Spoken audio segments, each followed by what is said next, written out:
Have you ever looked up at the night sky? Have you ever felt the sheer scale of the cosmos pressing down on you?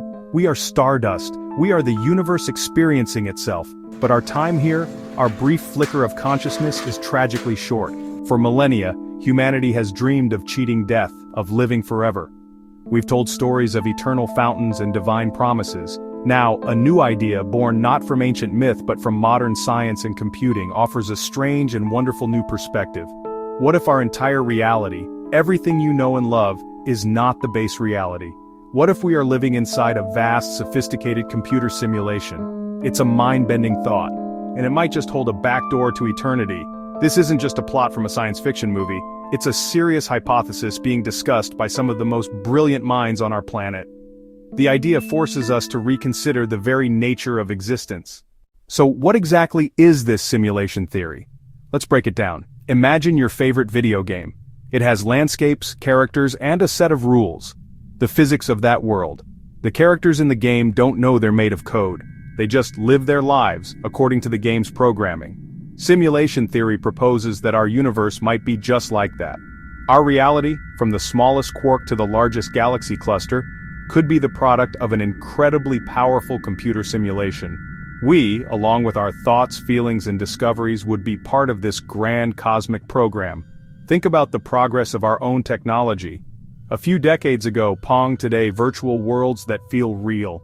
We can simulate weather patterns, galactic collisions, and the folding of proteins, project forward 1,000, 1,000,000, 1,000,000,000 years. Entire universes with conscious beings become almost inevitable. For as long as we have been human, we have been confronted with the finality of death. And for just as long, we have conceived of ways to overcome it.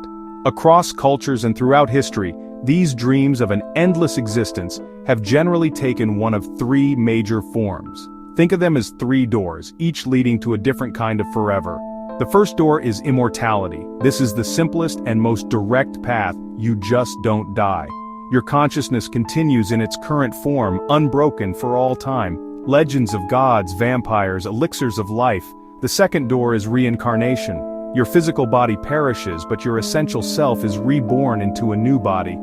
You don't remember past lives at first, but the core of who you are continues through many lifetimes. It's a cycle of death and rebirth, broken into chapters. The goal, learn and evolve until you break free from the cycle. The third door is resurrection. Like reincarnation, it involves death, but you're brought back to life in your own restored body at some future point. A one-time divine restoration after a period of non-existence. Your life is paused, not erased, and then resumed. These three concepts, immortality, reincarnation, resurrection, represent humanity's deepest hopes.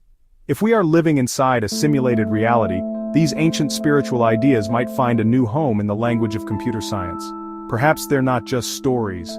Perhaps they're folk tales, describing the fundamental mechanics of our simulated cosmos, passed down by generations who lacked the vocabulary to call it code. Let's start with immortality.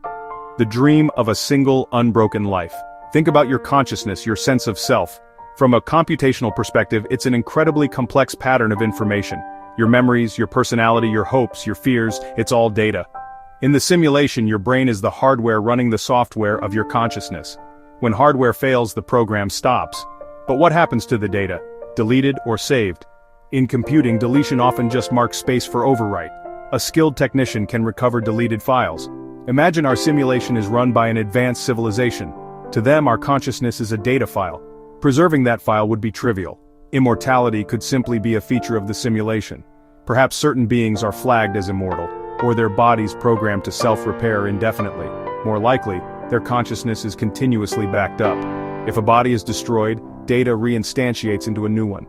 Consider it a premium feature. Maybe it's a reward for ethical or intellectual development.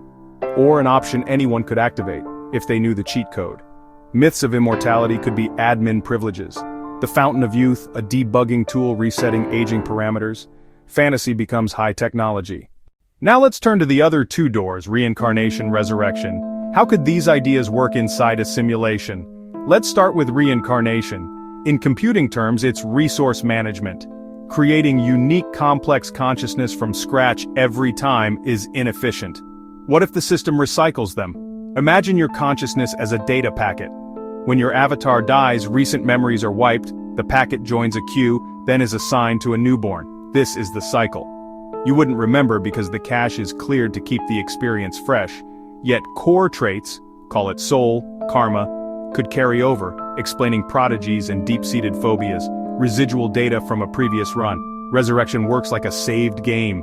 At death, your consciousness, memories, personality, even a body template are archived, not reloaded immediately, stored offline in a data vault. Then, at a predetermined time, final judgment, the administrator initiates a mass load. Everyone reinstantiated as themselves, memories intact, the ultimate reboot. The end of the world becomes a system-wide update. Players return for the next phase, version 2.0. Both reincarnation and resurrection become plausible data management features of a cosmic OS. If we accept, just for a moment, that we live in a simulation, it invites us to become cosmic detectives. Every experiment, every law, is reverse engineering the source code. The speed of light might be the processing speed of the cosmic computer.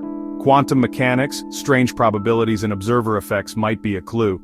Perhaps reality renders in high detail only when observed to save processing power.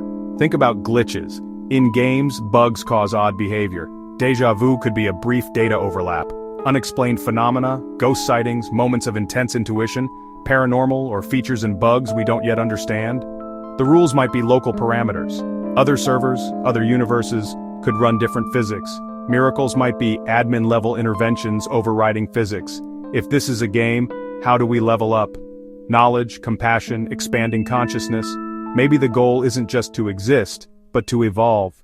We stand at a fascinating crossroads of ancient philosophy and futuristic science. The timeless yearning for eternal life now finds an unexpected framework in simulation theory. Immortality as premium subscription, reincarnation as resource recycling, resurrection as loading a saved file. Not just matters of faith, technological possibilities in a grander reality. This doesn't prove our myths, but suggests a stranger truth. If consciousness is data, death becomes an illusion, an end to one hardware run, not to the data. The essence of you could be preserved, rebooted, or archived. We don't know the programmers or their purpose, but computational logic offers a sliver of cosmic hope, a universe with a save function. Our lives, our experiences, our loves, perhaps not lost to the void, but stored in the memory of the cosmos. We are the part of the simulation that is waking up. We are the characters beginning to read the script. Every discovery and every question brings us closer. If reality is programmable, and if it's programmable, it can be hacked.